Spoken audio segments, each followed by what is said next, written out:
Thank you so much for staying with us. Let's head back to what's been happening at the Supreme Court and events ahead of the final declaration of results at the Bomas of Kenya took center stage at the Apex Court as the 6 other petitioners in the presidential petition sought to prove that the results verification, tallying and declaration of a winner had glaring discrepancies that warranted nullifying of the results. Lawyers spent 3 hours tearing apart Wafula Chebukati's affidavit while citing IEBC's own audit of the voter register by KPMG to indicate the register had been infiltrated and that other candidates' votes didn't match the president. NTV's Ibrahim Karanja reports. Rock constituency in Nyandarua.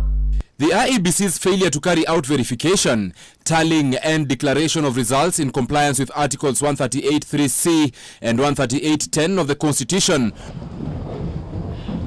was one of the primary areas of contention as lawyers for the 6 other petitioners supported Odinga's appeal.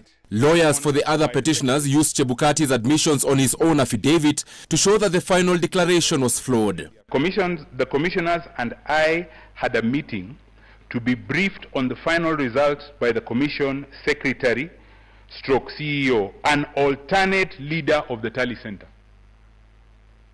The meeting was only for a briefing. He then goes on to say, the briefing was to be done before my declaration in accordance with Article 138(10) of the Constitution. So according to the chairman, all that was going to take place between him and the commissioners was a briefing, and he then goes on and declares the results. According to letters before the court, through which IEBC commissioners were assigned roles at the National Tallying Center, the chair had assigned Commissioner Juliana Cherera and Boya Mulu to the Media and Communication Center, Justice Nyangaya to handle dignitaries and protocol, while Francis Wanderi and Irene Masit were to manage security and logistics. Professor Abdi Gulie and Commission CEO were conducted by an independent individual, not a body. Because if it was a body, I would not have been served with documents from commissioners confirming they did not participate in the verification. This court has no option but to nullify this election. There's no option. If you do not complete voting, you cannot tally. If you don't complete tallying, you cannot declare. I submit that tallying and verification, having not taken place as provided by the Constitution, then there was no result for the chairman to declare.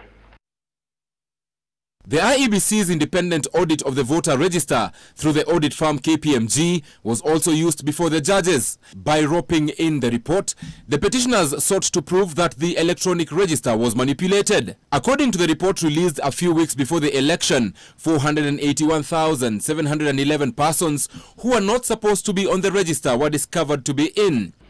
That register had 481,711 persons who were not supposed to be there.